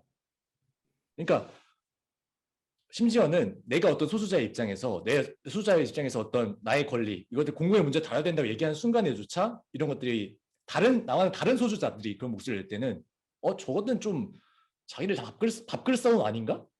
이렇게 그냥 생각하고 넘어갈 때가 있는 거죠. 그러니까 저기 뭐 공장 노조에서 파업을 한다거나 뭐 그런 걸 할 때, 물론 실제로 그런 측면이 있죠. 그런 측면이 그런 측면이 없다는 게 아니라 그런 측면이 있는데, 그럼 그것들을 공론장 끌고 와서 얘기를 할 수 있어야 되는데, 그게 아니라 이거는 어차피 이 집단의 싸움이니까 누가 한 놈은 이기고 한 놈은 지겠지, 우리는 이기기 위해서 모든 걸 집중해야지, 저놈들을 꺾기 위해서 모든 걸 집중해야지, 이런 형태로 정치라고 하는 것 자체 이런 형태로 해석되는 측면이 있다는 거죠. 제 생각엔 그래요. 그래서 이제 그런 측면에서 개인이 바뀌었다는 거고 그런 측면에 전 문제라고 생각하고 여기에 대해서 질문을 다시 던져봐야 된다고 저는 이제 얘기를 하는 겁니다. 네, 그다음에 재경님 아까 아, 질문하시려고 했던 것 같은데요. 네네. 네네. 저도 소감 겸 질문인데, 네네. 그, 이번 시간 강의가 되게 기대가 됐던 게, 처음에 이제 파괴했다가, 그것도 이제 사그라들고, 그리고 그 외부에서 했다가, 키피들이 외부에서 새로운 걸 만들려고 했다가, 또 사그라들고, 흐지부지 되고, 다시 뭔가 제일 가까운 어떤 생활 속에서, 일상 속에서 뭔가 바꾸려고 했던 시도들의 흐름으로 이렇게 강의를 안내를 해주셔가지고, 아, 드디어 뭔가 종착지인 것 같은 느낌을 하면서 들었지만 역시나 또 마지막에 질문으로 함께 끝나면서 종착지가 아니라 또 현재에 빗대어 생각했을 때 계속 그 답이 나온 질문도 다시 생각해봐야 된다는 게 그냥 그런 흐름이 되게 시즌 1 때도 그랬고 뭔가 이런 역사적인 사건들을 두고 강의 이렇게 구성하셨을 때 들어오는 흐름이 되게 흥미로워서 잘 들었다고 말씀드리고 싶었고 그리고 그래서 마지막에 강의 안에도 그 질문으로 이렇게 마무리하셨잖아요. 네. 저는 느끼는 게 제가 물론 뭐 이렇게 막 어떤 사회적인 경험이나 아니면은 뭐 글쎄 실제로 공론장이나 협의에 참여해본 경험이나 뭐 그런 경험이 없어서 그런 걸 수도 있는데 뭔가 이런 질문이 생겼을 때 나한테 되게 구체적으로 와닿게 생각하는 방법이 너무 어려운 거예요. 그래서 예를 들면 이런 그 일상에서 혁명, 그러니까 현재의 라이프 스타일에서 혁명이 무엇을 바꿔서 내가 이루고자 해나가고 했을 때 그런 거를 되게 나의 진짜 내 일상에 가까이에서 찾을 수 있는 사고가 좀 연습이 덜 돼 있어서 그런 걸 수도 있고 그래서 어떻게 그 차명식 강사님은 뭔가 생각을 구체적으로 할 때 이런 질문을 떠올릴 때 좀 내가 내 일상에 바꾸고 싶을 때 구체적으로 어디서 생각을 뭔가 이렇게 마인드맵이라던가 뭔가 이렇게 구체화시키시는지 좀 궁금해가지고 네. 그래서 제가 거기서 제일 보통 우리가 간단하게 선택하는 게 소비라고 말씀을 드린 거죠. 제품을 사는 거, 어떤 제품을 사느냐를 통해서 그걸 이뤄내려고 하고 거기 분명히 어떤 가치가 있긴 하지만 거기서 끝나는 걸로 과연 근본적인 어떤 변화들을 이끌어낼 수 있을까는 생각을 해봐야 된다 이렇게 얘기했는데 그러면 이제 문제는 그럼 소비가 아니면은 어떤 게 가능하냐 요거겠죠. 그럼 어떤 방식으로 그 가치들을 갖고 올 수 있느냐의 문제일 텐데 근데 이게 저희가 사실 제가 이런 얘기를 하는 것 그리고 이제 길드다에서 이런 얘기를 하는 게 처음이 아니거든요. 저희가 이런 톤으로 하면은 이런 질문 거의 항상 받아요. 그럼 우리가 어떤 걸 할 수 있을까요? 이거 항상 받는데 그때마다 저희가 굉장히 난감해요. 난감한 이유가 뭐냐면은 얘기해드릴 수 있어요. 저희 기준에 어떤 얘기해드릴 수 있는데 그게 얘기해드리는 게 되게 뭐라 그럴까 너무 지나치게 과감한 결단을 요구하는 거거든요. 그러니까 일상을 바꾼다는 게 사실 원래 그런 거잖아요. 우리는 어떤 일상의 흐름이 있고 사실은 거기 사는 데 익숙하고 거기에 많은 것들을 두고 있는데 그 라이프 스타일에 많은 것들을 짜어 나왔는데 근데 일상을 바꾸고 싶다고 하면 거기는 어떤 절단이 필요하거든요. 도약과 절단이 필요할 수밖에 없어요. 그러니까 이런 얘기 나오는 거죠. 퇴사하시면 어떨까요? 아니면은 퇴사하시고 또 뭔가 좀 같이 친구들하고 길드단은 저희는 그렇게 하거든요. 길드단은 이제 뭐 저희는 이제 뭐 한 달에 월급 정해진 월급이나 이런 게 사실 되게 불안정한 상태고 근데 그런 상황을 저희는 그렇게 생각해요. 어떤 라이프 스타일을 만들고 있다고 저희는 생각을 하는데 다른 라이프 스타일을 만들고 있다고 생각하는데 근데 이걸 위해서 포기해야 되는 게 너무 많은 거죠. 평범한 그 라이프 스타일에서 포기해야 되는 것들. 월급 따박따박 들어오고 있고 그 월급을 가지고 이제 집값 내야 되고 그리고 내 부모 어떤 앞으로 집 살 것과 그런 것들 쌓아나가고 있고 내 일상을 만들고 있는데 근데 그걸 포기하고서 한 달에 얼마 벌지도 모를 그런 라이프 스타일에 잘 몸을 던져라? 그래서 이런 것들을 말씀드리기가 너무 힘든 거예요. 그런 저희의 경험을 토대로 말씀드리기가 너무 힘든 거고 사실은 저희도 그거 하면서 하나 두렵거든요. 그런 생각들을 하죠. 그냥 회사 들어와가지고 지금이라도 회사 들어와가지고 좀 돈을 벌어야지 나중에 뭐 부모님 더 나이 드시고 이랬을 때 뭔가 좀 내 인간으로서 한 몫을 할 수 있는 게 아닐까 이런 생각들을 항상 하게 되는 게 여전히 있고 그래서 거기에 있던 어려움이 있다는 걸 일단 말씀을 드리고 싶고 그리고 그것도 이런 얘기에 대해서는 어떤 절단과 도약이 필요하다. 그리고 그 예시들은 근데 의외로 예시들은 여러 개가 있어요. 길드다도 예시가 하나로 있을 수 있고 찾아보시면은 저 길드다나 그런 공동체들이 사실 굉장히 주변에 많긴 해요. 많긴 한데 저마다 사실은 다 전부 다 불안해하고 있고 전부 다 고민이 있고 이거 그대로 할 수 있나 이 생각이 있고 그 유지가 되는데도 사실 그렇게 많지 않아요. 몇 년씩 유지되는데 그렇게 많지 않고 수많은 실험들이 이루어지고 있거든요. 근데 사실은 그 실험들을 보고 바라보고 나한테 어떤 그 도약의 각오를 하지 않는 이상은 어떤 소위 말하는 어떤 근본적인 일상을 바꾸기는 어려운 거죠. 그래서 사람들이 여전히 소비를 통해서 그나마 할 수 있는 것들을 찾아내고 싶어 하는 것이고 누가 이거에 대해서 잘못됐다, 틀렸다라고 말하기가 너무 어려운 지점이 있어요, 여기는. 어쩔 수가 없는 지점들이 있지만 그럼에도 불구하고 이것들을 아는 것과 얘기 아예 안 하는 것과 한번 생각해보지 않는 것과 그 생각해보는 것도 다른 거니까요. 그래서 제가 이렇게 말씀을 드리게 되는 것 같아요. 감사합니다. 네. 질문 혹시 더 있으신 분 계신가요? 지금 몇 시간이었죠? 한 분만 더 계시면 받고 아니면은 그냥 끝을 내도 될 것 같아요. 제 질문을 대답을 길게 해가지고 혹시 질문 있으시면은 없으신가요? 저 네, 질문해도 되나요? 네네. 네. 아까 게르니 선생님 얘기하시는 거 하면서 생각났던 게 요즘 그 68 혁명 그때 막 배웠을 때 그 세대는 유일하게 마지막 희망을 가졌던 세대다? 이런 얘기를 들었던 것 같거든요. 어디선가. 뭐, 근데 요즘 시대에는 저는 계속 청년을 계속 고민하면서 개인들이 다 뭐라 그럴까, 피해자화되어 있다라는 느낌이 계속 들어서요. 그러니까 너도 나도 다 지금 피해자가 되어 있는 상황에서 그 가치들을 얘기했었을 때, 저들의 이익단이라고 얘기하는 게 이제 내가 여기 피해자고, 그러니까 이게 자꾸 거리 두는 행위로 작동하는 게 아닐까 이런 생각을 했습니다. 혹시 네, 이 부분에 대해서도 말씀해 주시면. 저는 그거에 좀 되게 중요한 지점이라고 생각해요. 제가 페미니즘에 대해서 제가 가장 좀 갖고 있는 생각 중에 하나는 지금 남녀 갈등이 되게 심하잖아요. 젠더 갈등이 되게 심한데 거의 남녀라고 하면 안 되죠. 젠더 갈등이 되게 심한데 저는 이렇게 생각해요. 과연 이제 막 남자들이 그 여자들이 밤길 혼자 집에 갈 때 불안해하는 거 그걸 모를까? 저는 그렇게 생각 안 하거든요. 왜냐면은 저도 여동생이 밤길에 혼자 여동생 밤길에 혼자 집에 온다 그러면 저 나가요. 불안하니까 그걸 나가거든요. 근데 저는 오빠가 여기 저만 있을 리 없잖아요. 대한민국에 오빠라고 하는 사람 저만 있을 리가 없잖아요. 남동생이 저만 있을 리가 없잖아요. 가족들 여자 형제가 있는 사람도 엄청 많을 거고 하다못해 엄마가 밤길에 혼자 길 온다 그러면은 걔들 나갈 거라고 생각해. 대부분의 사람들이 대부분의 남자가 그러면 알고 있단 말이에요. 알고 있을 거고 반대로 그러면은 여자들은 정말 군대가 힘들다는 거를 모르나? 저는 그렇게 생각 안 하거든요.